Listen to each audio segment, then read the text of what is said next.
Annexe souple versus annexe rigide. Quel choix? Alors, dans cette vidéo, on va parler d'annexe, mais on va parler d'usure, on va parler de chaleur, d'UV, de durée de vie, de flottabilité, mais également de coût.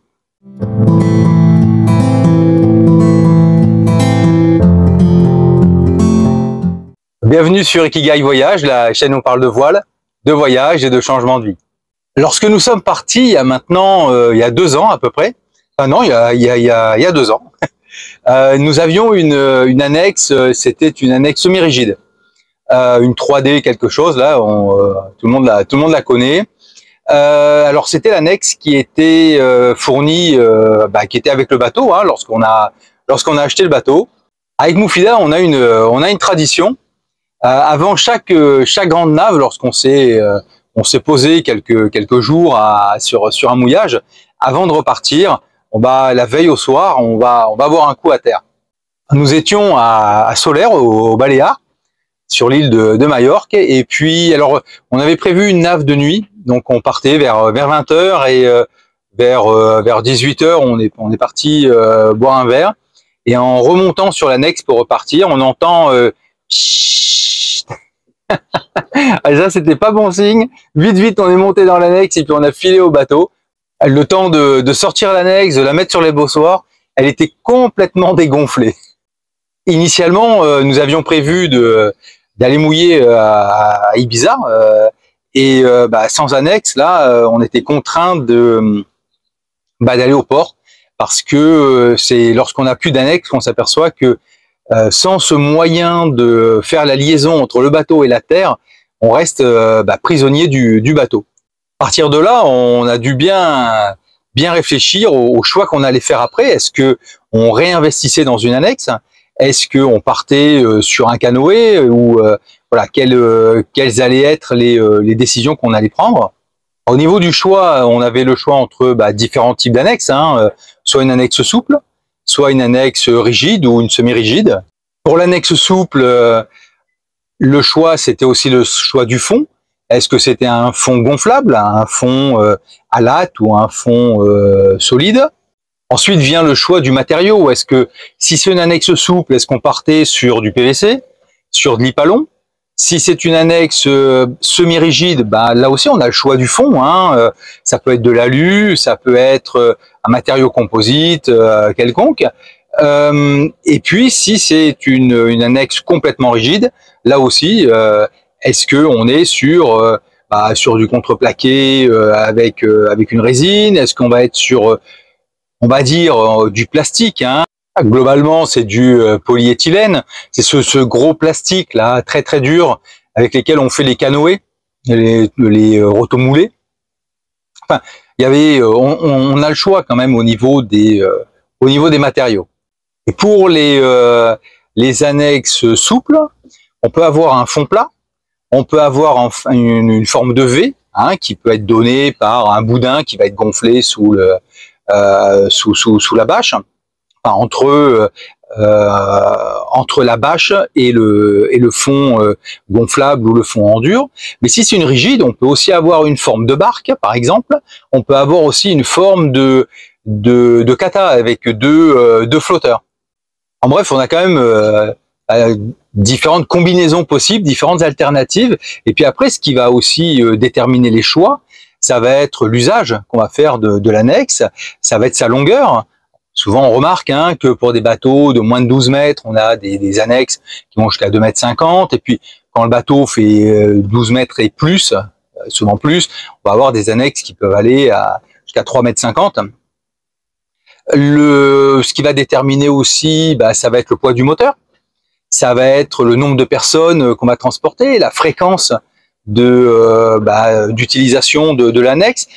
On a quand même beaucoup de critères qui vont intervenir dans le choix de l'annexe. Et puis lorsqu'on est en voyage, il y a un critère qui prend beaucoup de place, et puis avec le recul, je me demande si c'est vraiment très pertinent, mais bon, ça on le verra un petit peu plus tard. C'est la capacité de stockage en fait de cette annexe.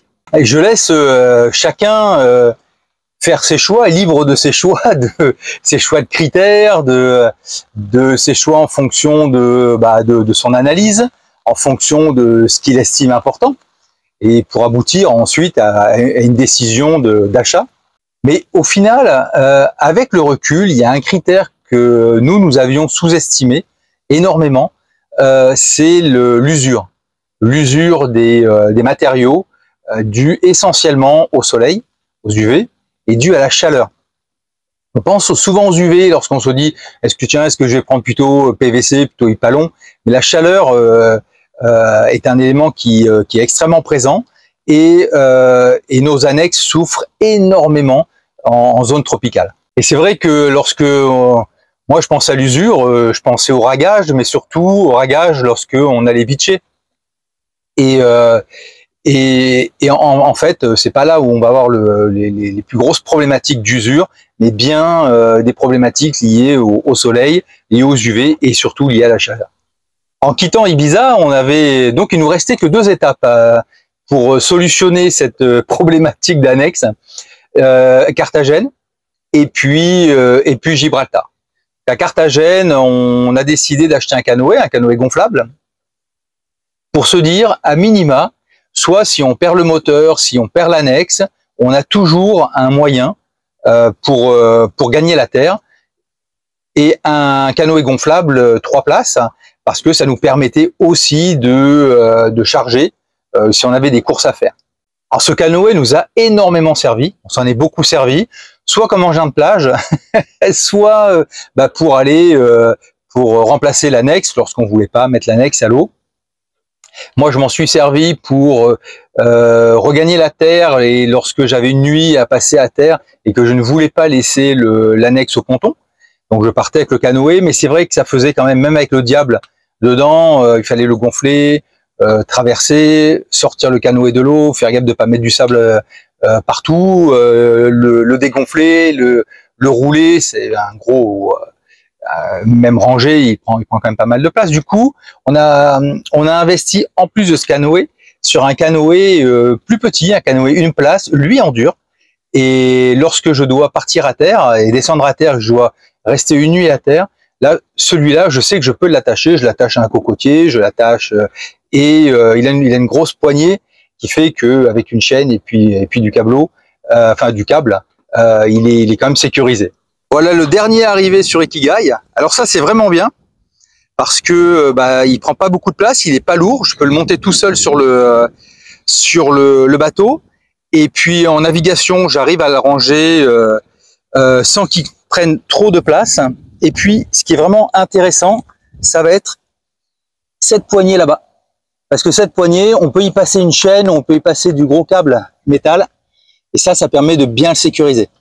Ce qu'il faut voir avec ce genre de canoë là, c'est que on n'est pas au sec, hein, on a les fesses bien mouillées. Donc moi, j'avais pas pensé quand j'ai acheté l'autre canoë, on était dedans, ça faisait un canoë, on n'était pas mouillé. Par contre, celui-là, c'est un peu comme si on était sur un paddle. Revenons à nos moutons, à nos annexes. Carthagène, ça a été le canoë gonflable. Et puis, c'est à Gibraltar qu'on a acheté l'annexe, et on a opté pour une annexe souple, complètement, et avec un fond gonflable. Et un des critères qui nous a décidé à prendre ce type d'annexe, ça a été la capacité de stockage. Les annexes, c'est un sujet de discussion inépuisable sur les mouillages. Tout le monde, quasiment tout le monde, a eu des soucis avec son annexe, quel que soit le type d'annexe. Et si je veux schématiser, en fait, pour moi, alors ça c'est personnel, hein, pour moi il n'y a que 2 types d'annexes. Il y a les annexes gonflables et les annexes rigides. Les annexes semi-rigides, pour moi c'est l'annexe gonflable.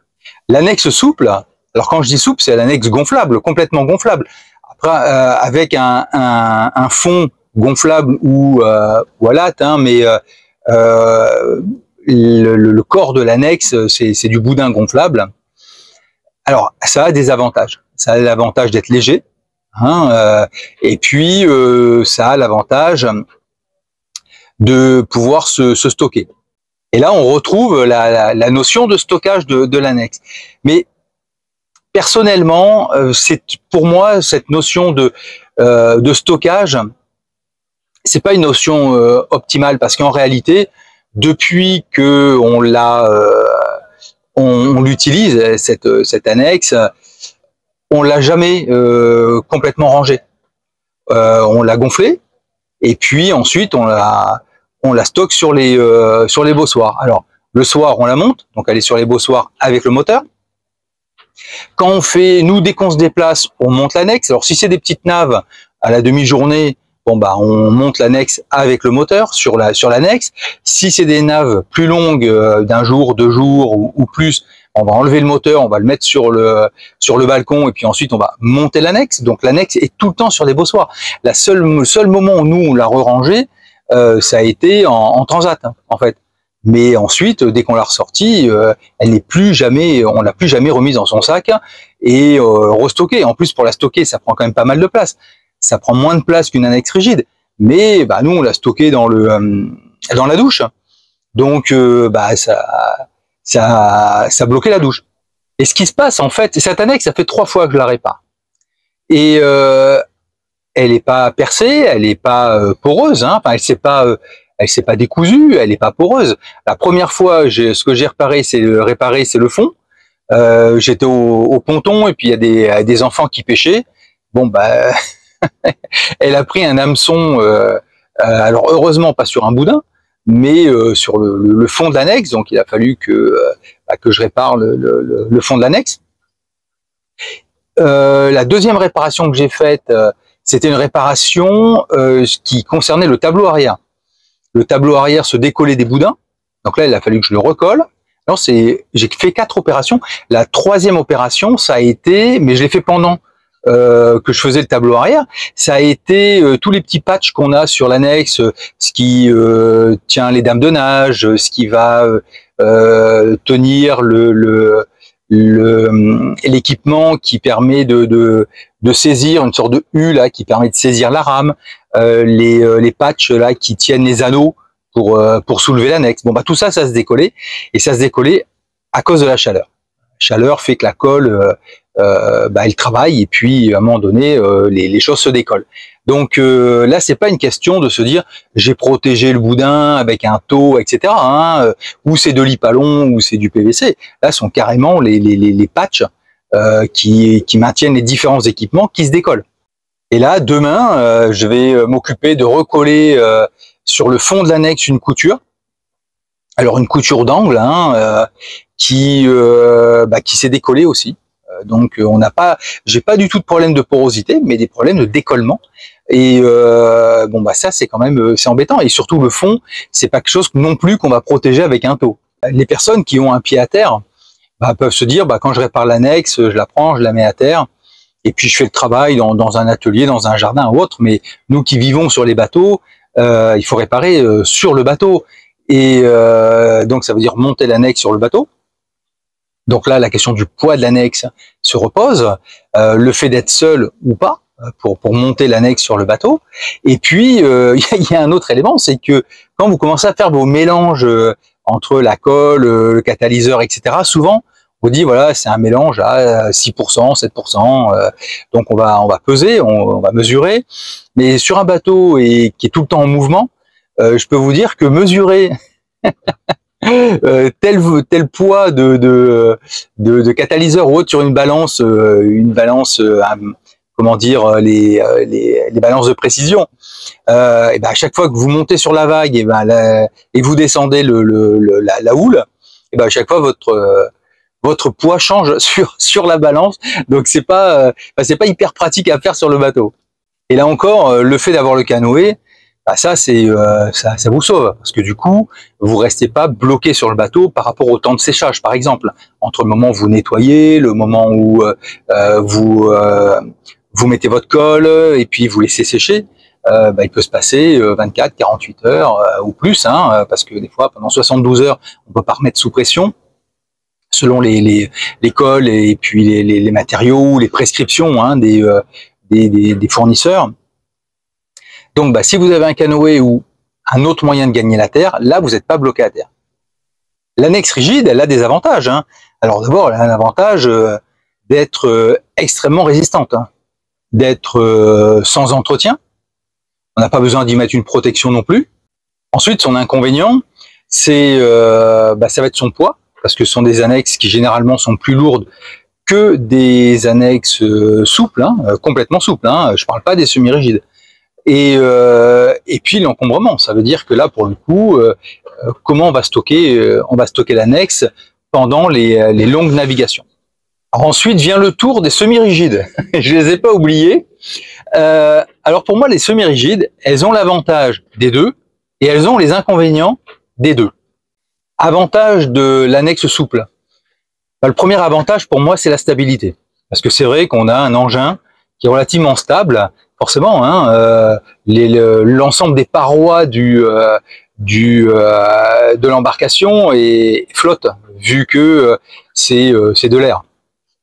Donc ça fait des engins relativement stables, c'est important parce que parfois les conditions de mer sont plus ou moins, il y a plus ou moins de clapots, plus ou moins de houle, et puis lorsqu'on se déplace ou quelqu'un se déplace sur l'annexe, on a des personnes qui ont plus ou moins le sens du déplacement, on va dire. Et on peut avoir des gros transferts de poids comme ça d'un côté et de l'autre qui peuvent poser problème. Donc ça, la stabilité, au niveau des annexes gonflables, hein, on a quelque chose de très stable. Et puis, il y a aussi un autre élément que je trouve intéressant avec les annexes gonflables, c'est la collision. Lorsqu'on arrive avec l'annexe contre au niveau du bateau, parfois l'annexe tape sur le bateau. Elle tape parce que, encore une fois, il y a du clapot, par exemple, parce que on veut attraper un barreau de l'échelle et puis il y a un mouvement de l'annexe ou quelqu'un se déplace dans l'annexe ou monte dans l'annexe, ce qui fait que il y a une le bateau, l'assiette du bateau va changer, il va se mettre à agiter d'un côté, il peut cogner le voilier. Et c'est vrai que quand c'est une annexe souple, c'est un peu comme si vous aviez un pare-batte, hein, qui venait protéger le voilier. Avantage similaire aux annexes rigides, déjà c'est la forme de la carène, hein. Le fait d'avoir une carène en dur pour un semi-rigide, ça, on a un bateau qui est plus efficace, hein, qui accroche bien sur l'eau, un bateau qui peut prendre plus de vitesse aussi, qui va déjauger assez rapidement. Et puis, c'est extrêmement résistant parce que là, vous pouvez vous taper le ponton, vous pouvez beacher sans vous poser de questions, en vous disant tiens, est-ce que je vais abîmer le fond du dinghy? Donc quand le fond est rigide, là on se pose plus ces questions-là. Et même à se dire oui, mais si on peut aussi abîmer le fond du dinghy en semi-rigide, je peux vous dire que si vous abîmez le fond du dinghy en semi-rigide et que vous aviez eu une annexe avec un fond souple, ça ferait longtemps que l'annexe avec le fond souple aurait complètement explosé. L'inconvénient qui est semblable, similaire à l'inconvénient qu'on a avec les annexes souples sur du semi-rigide, c'est la fragilité, la sensibilité des boudins aux UV et à la chaleur. On retrouve la même chose. C'est pour ça que je les mets moi dans la même catégorie, parce que quand on a un problème, on a rarement un problème avec la partie rigide de l'annexe semi-rigide. On a généralement un problème avec les boudins. Et le problème qui est pour les semi-rigides similaires aux rigides, ça va être le poids et ça va être aussi l'encombrement. Alors lorsqu'on est sur une annexe rigide, le poids, on va être sur des annexes qui peuvent aller de 35 kg, 45 kg, voire plus. Donc ça veut dire que c'est un poids qu'on va rajouter au poids du moteur et qu'il va falloir lever avec les bossoirs. Donc il faut s'assurer que les bossoirs tiennent le coup sur un mouillage relativement plat, mais tiennent le coup en navigation, parce que lorsque ça va monter et descendre, là avec l'inertie, on va avoir des variations de force exercées sur les bossoirs. Et une semi-rigide, ça pèse son poids aussi, hein. Alors ça dépend de la nature du fond. Hein, si c'est de l'alu, si c'est selon si c'est de la fibre, selon les fonds, on va avoir un poids différent, mais il faut bien se renseigner sur le poids de l'annexe à vide, parce que là aussi, ça va être les bossoirs qui vont charger. L'autre point par rapport à l'inconvénient du semi-rigide, c'est l'encombrement. Parce que l'encombrement, au final, c'est vrai qu'une annexe rigide, on est quasiment obligé de la laisser sur les bossoirs si on n'a pas un très très grand bateau. Et c'est pareil pour la semi-rigide. Je prends des bateaux assez communs pour les voyages, en monocoque en tout cas. Hein. On va avoir des bateaux de 38, 40, 42 pieds, c'est ce qu'on retrouve le plus communément. Bon bah ces bateaux-là, stocker une annexe sur la plage avant, c'est pas forcément évident, d'autant plus si vous avez une trinquette sur enrouleur. Donc là, vous n'avez pas la place. Stocker l'annexe, la partie semi-rigide de l'annexe sous la baume, bah, en fonction de comment est positionné le halba de baume, le chariot d'écoute de GV, bon bah là aussi, c'est pas forcément évident. Alors ça pose pas de problème sur les gros bateaux. Quand vous avez 50 pieds, 55 pieds, en général, la place, ça vous pose pas de problème. Par contre, lorsqu'on est sur des bateaux d'une taille compris entre 38 et 42 pieds, bon bah là, ça peut poser un problème de stockage. Ce qui veut dire qu'au final, eh ben, comme pour une rigide, on va la laisser sur les bossoirs. Et encore une fois, j'ai pas rencontré beaucoup de plaisanciers qui n'avaient pas eu des problèmes avec leur annexe. Et très très souvent, c'est des problèmes liés au boudin, soit qui deviennent poreux, soit qui se percent, soit qui se décollent.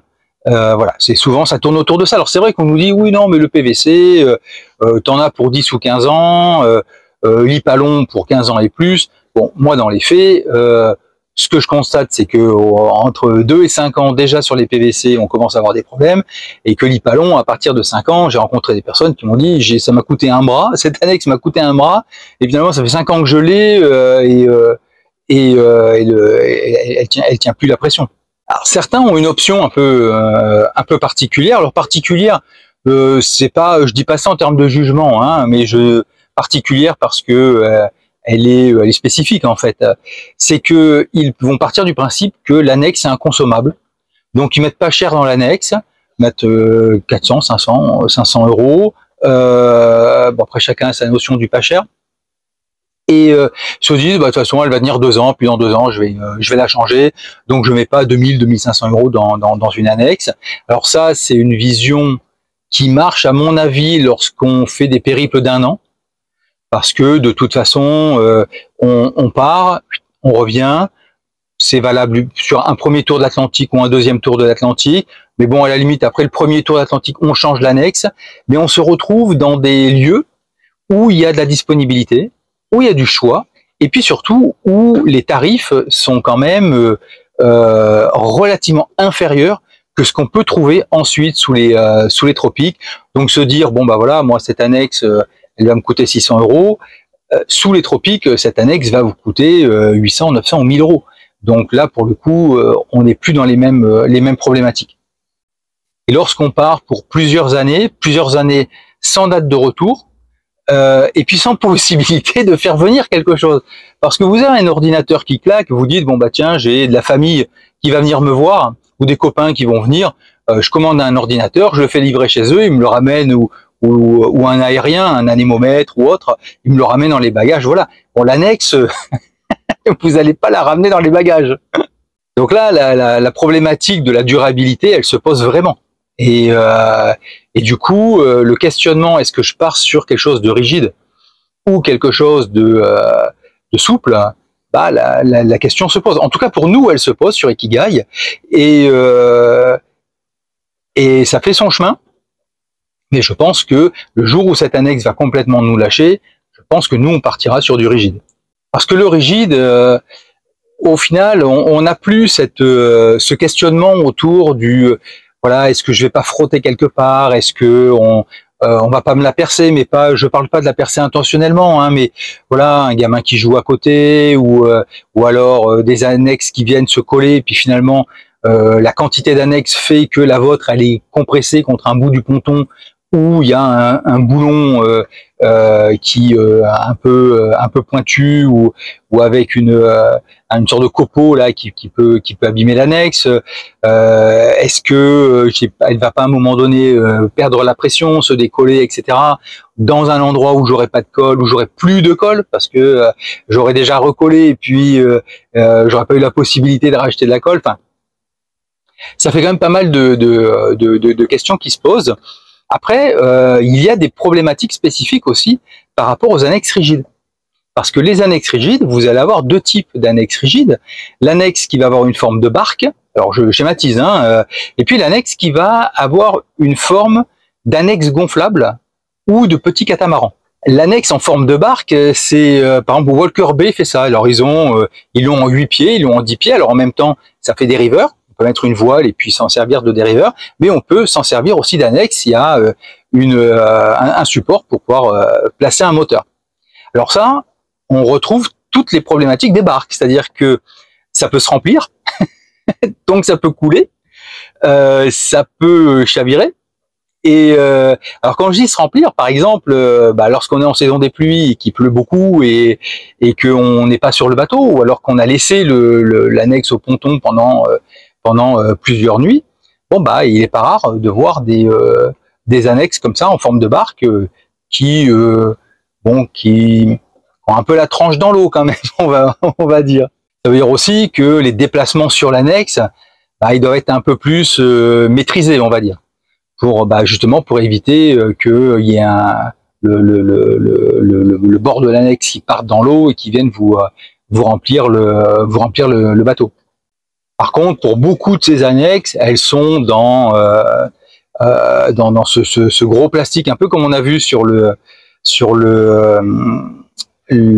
canoë, et c'est du polyéthylène, hein. Et ça, faut quand même y aller très très fort pour le détruire. Ensuite, vous avez des annexes en dur qui vont ressembler à des annexes gonflables. Vous avez les Wally, W-H-A-L-Y. Ça ressemble à une annexe gonflable, et c'est pareil, c'est en polyéthylène. Donc un plastique assez costaud. Ça reste des annexes qui sont relativement lourdes, hein. Mais si je compare, on a des bateaux copains qui ont des annexes semi-rigides avec un bien motorisé. Je peux vous dire que pour les monter sur les bossoirs, ils ont un treuil électrique, hein, ils le montent pas à la main. Et puis pour bitcher, c'est juste pas possible parce que ils peuvent pas traîner à deux une annexe aussi lourde. Donc c'est aussi relatif cette notion de poids. Et le dernier modèle qu'on va retrouver pour les annexes rigides, ça va être des annexes un peu comme des catamarans. Alors, on connaît bien la BIC 245. Donc, c'est comme si c'est une annexe carrée, enfin un rectangle, avec deux flotteurs de chaque côté. Voilà. Alors, celle-là, le matériau, c'est pas le même matériau. Elle flotte très très bien. Par contre, elle est un peu plus fragile que celle dans ce plastique dont on fait les canoës. Mais bon, ça reste quand même solide, hein. Des annexes rigides en alu, on en voit pas mal pour les bateaux alu. Et donc lorsqu'ils ont fait construire le bateau, ils ont profité de fabriquer une annexe dans le même matériau. Donc on en rencontre, hein, alors à la hauteur de ce qu'on rencontre en bateau alu, c'est-à-dire quand même beaucoup moins fréquent que les bateaux en fibre. Sur Ikigai, en tout cas, la question, elle est quand même plus ou moins tranchée. C'est-à-dire que le jour où cette annexe va nous lâcher, on est quasiment certain. Après, on n'est jamais certain de rien, mais à l'heure actuelle, à l'heure où je tourne la vidéo, on partirait sur une annexe rigide, essentiellement à cause de ces problèmes de colle et d'usure beaucoup plus rapide sur ce type de matériau. L'objet de la vidéo, c'est pas de vous dire voilà, il faut prendre ça, c'est mieux, ça c'est moins bien, parce que vous l'avez vu, il y a beaucoup de critères, il y a beaucoup d'options, et puis il y a ce qui est important pour vous en fonction de votre bateau, de votre manière de naviguer, de la nature de l'équipage, du nombre d'équipiers qui est à bord, du type de navigation que vous allez faire. Donc si toutes les options existent et toutes les combinaisons existent, c'est qu'il y a un marché pour toutes ces combinaisons. Donc, s'il n'y en avait qu'une seule qui était la meilleure, tout le monde la ferait. Donc, la question pour moi, elle n'est pas là. La question, elle est sur le fait que parfois, on sous-estime sur certains critères. En tout cas, nous, c'est ce que nous avons fait. On a sous-estimé l'usure due à la chaleur, plus qu'aux UV, hein, à la chaleur, et au détriment d'un critère qu'on a surévalué, qui est la capacité à ranger l'annexe dans des grandes navigations, en sachant que ces grandes navigations ne représentent qu'un temps très très court par rapport à toutes les navigations qu'on peut faire. Sur des navigations qui vont durer 2-3 jours, les navigations qui font 17 jours, 3 semaines, 1 mois, elles sont quand même beaucoup plus rares dans le type de croisière que l'on va faire. Et je rappelle hein, que alors nous naviguons jamais en traînant l'annexe, on le fait jamais. Certains le font, ce sont des choix individuels. Ça veut dire que sur une navigation d'une demi-journée, on met l'annexe sur les bossoirs avec le moteur. Si on part sur 2 jours de navigation, par exemple, on met l'annexe sur les bossoirs et le moteur sur le balcon. Mais au final, vous voyez, le nombre de fois on va rerouler l'annexe, à part la Transat, on l'a plus refait. À mon sens, qu'est-ce qui fait que c'est important de se poser la question avant le départ? En tout cas, dans sa phase de préparation. C'est que il est beaucoup plus simple d'acheter, partir avec une annexe, d'acheter une annexe en Europe ou en France et de partir avec, que d'en trouver une sur place une fois dans les îles. Et ça sera de toute façon, il y aura toujours plus de disponibilité, plus de choix et à un tarif beaucoup moins cher, plutôt que de l'acheter une fois arrivé. Et l'autre élément, c'est que on peut pas se la faire livrer. Les coûts de livraison sont extrêmement importants. Parce que là, pour le coup, vous êtes obligé de passer par un transporteur. Et puis, on est sur du gros volume et on est sur du poids. Donc, ça va rajouter au prix. Des fois, on voit des transports. Moi, j'ai regardé sur des transporteurs. On est quasiment à 80% du prix de l'annexe et du transport. Donc, bon, on se pose des questions.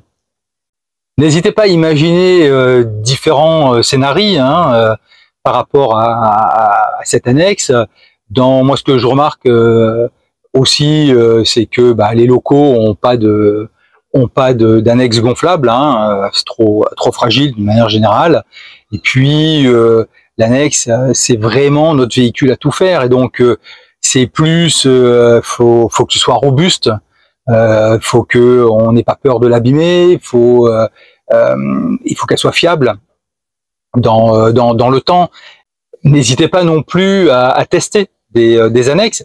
Si vous avez des copains, des amis qui ont des annexes rigides, profitez-en pour tester. Si au cours de salon ou autre, vous avez la possibilité d'expérimenter ce type d'annexe, testez aussi. Rien remplace l'expérience. Si cette vidéo vous a plu, si elle était utile pour vous, si elle vous a intéressé, pensez à la liker, pensez à vous abonner, pensez à la partager, et moi je vous dis à bientôt pour une prochaine vidéo.